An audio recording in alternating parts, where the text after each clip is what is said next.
Assalamualaikum warahmatullahi wabarakatuh. Ketemu lagi dengan saya di materi akuntansi keuangan pertemuan yang ketiga.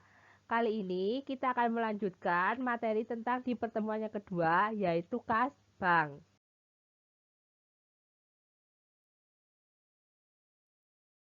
Membukukan mutasi dana kas perusahaan ke bank itu terdapat 4 cara, yaitu yang pertama adalah saldo awal kas bank itu tersendiri. Yang kedua adalah transaksi penerimaan kas bank yang terdiri dari faktur penjualan tunai, daftar surat pemberitahuan dari debitur, surat pemberitahuan dari debitur, memo atau nota kredit dari bank, dan juga bukti setoran ke bank. Sedangkan untuk yang ketiga adalah transaksi pengeluaran kas, yang terdiri dari faktur pembelian tunai, faktur pembelian kredit, permintaan pengisian kembali kas kecil, dan juga bukti pengeluaran kas kecil. Sedangkan untuk yang terakhir adalah pencatatan mutasi dana kas ke bank itu sendiri. Berikut adalah contoh perhitungan mutasi dana kas perusahaan ke bank atau biasa disebut dengan rekonsiliasi. Untuk materi rekonsiliasi nantinya akan kita bahas di slide selanjutnya.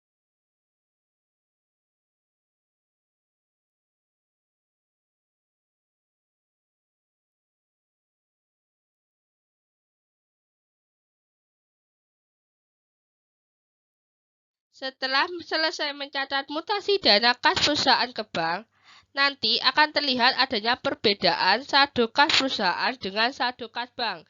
Biasanya perbedaan itu disebabkan oleh yang pertama adalah setoran dalam perjalanan atau setoran dalam proses. Yang dimasukkan di situ adalah transaksi ini sudah dicatat oleh perusahaan tetapi belum dicatat oleh pihak bank. Yang kedua yaitu cek dalam peredaran. Artinya adalah cek telah dikeluarkan oleh perusahaan tetapi belum diuangkan oleh pemegangnya ke bank atau pihak pemegang cek tersebut. Yang ketiga adalah cek tidak cukup dana.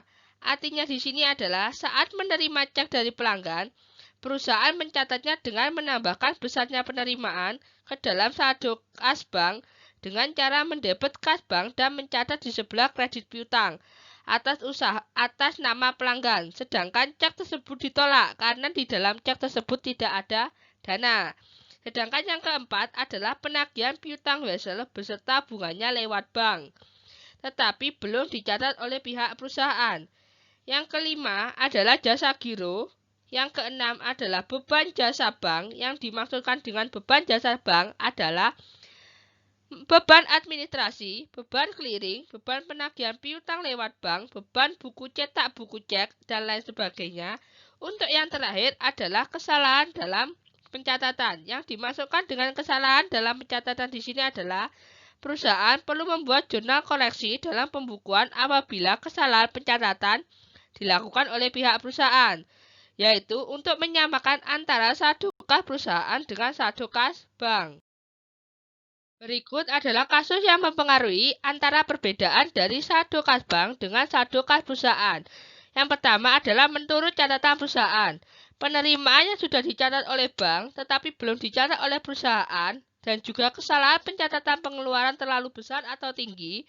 Kesalahan mencatat penerimaan terlalu rendah itu biasanya akan menambah dana kas perusahaan.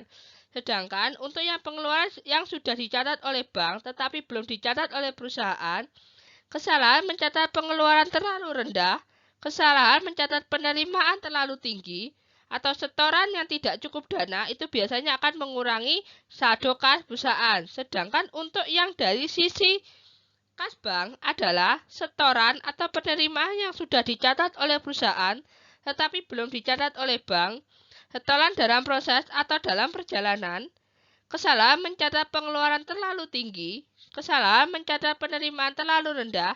Nantinya hal-hal ini yang akan menambah dana kas bank. Sedangkan untuk pengurangan dana kas bank biasanya terdapat dalam penerimaan tagihan belum disetor, pengeluaran yang sudah dicatat oleh perusahaan tetapi belum dicatat oleh pihak bank, kesalahan mencatat pengeluaran terlalu rendah, dan juga kesalahan mencatat penerimaan terlalu tinggi. Setelah adanya kasus yang mempengaruhi perbedaan antara saldo kas bank dengan saldo kas perusahaan, nantinya kita akan melakukan tentang rekonsiliasi bank. Rekonsiliasi bank itu sendiri adalah daftar yang berisi penyebab perbedaan selisih saldo kas menurut catatan perusahaan dan juga menurut catatan bank. Nantinya setelah kita membuat rekonsiliasi bank, kita akan membentuk namanya rekening koran. Rekening koran itu sendiri adalah laporan yang diberikan bank setiap bulan kepada pemegang rekening giro. Rekonsiliasi ini biasanya dilakukan untuk menyesuaikan saldo bank maupun saldo perusahaan akibat adanya transaksi yang belum dicatat ataupun salah catat dan juga faktor lain yang menyebabkan atau menimbulkan perbedaan saldo tersebut. Bentuk-bentuk dari rekonsiliasi bank itu terdapat 4 jenis atau 4 bentuk. Yang pertama adalah bentuk vertikal atau stafel, yang kedua itu bentuk skontro, yang ketiga bentuk 4 kolom, dan juga yang terakhir adalah bentuk 8 kolom. Untuk bentuk vertikal biasanya disusun secara bertingkat.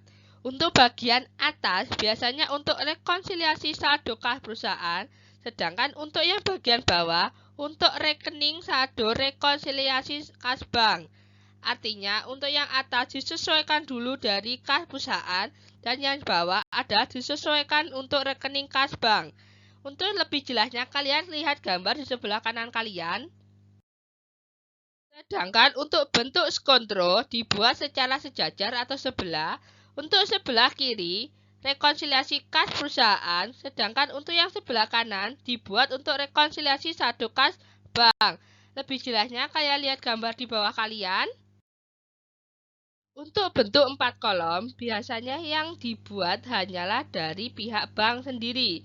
Sedangkan untuk dari pihak perusahaan, hanya mengacu kepada catatan perusahaan. Rekonsiliasi 4 kolom ini biasanya dibuat oleh pihak auditor atau pemeriksa internal sebagai alat pengujian yang sifatnya menyeluruh untuk setiap transaksi bank. Nantinya penyusunan ini sangat diperlukan untuk pengetahuan mengenai prosedur pencatatan penerimaan dan pengeluaran kas bank. Sedangkan untuk rekonsiliasi bank 8 kolom atau bentuk 8 kolom ini adalah gabungan dari bentuk skontro dan juga bentuk 4 kolom. Pihak yang membuat tetap dari pihak bank, hanya saja data yang didapat bukan hanya dari pihak bank sendiri, tetapi juga dari pihak perusahaan. Untuk menyamakan data antara pihak bank dengan pihak perusahaan, maka perlu direkonsiliasi dengan melalui bentuk 8 kolom dengan cara mensejajarkan antara pihak bank dengan pihak perusahaan. Terima kasih atas perhatiannya. Tetap jaga kesehatan. Wassalamualaikum warahmatullahi wabarakatuh.